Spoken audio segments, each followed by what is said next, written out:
La differenziata, necessaria e apprezzabile, ma concepita sicuramente in maniera non efficace.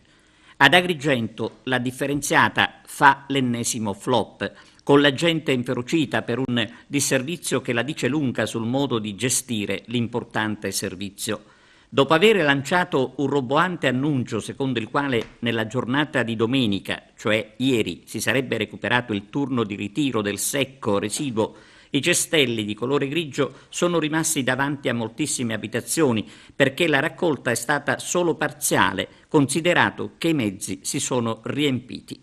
Da subito è montata la protesta dei cittadini attraverso i social. Come in un passaparola, le lamentele hanno avuto come bersaglio l'assessore Nello Amel e il sindaco Lillo Firetto.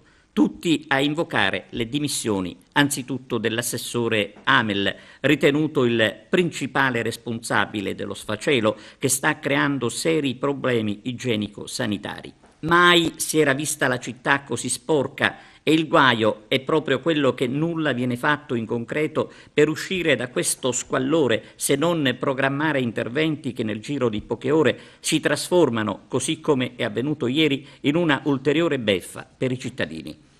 Stamane è saltato intanto per un'assemblea di lavoratori il ritiro della carta e questo purtroppo determina un aumento delle quantità di spazzatura che i cittadini devono tenere dentro casa.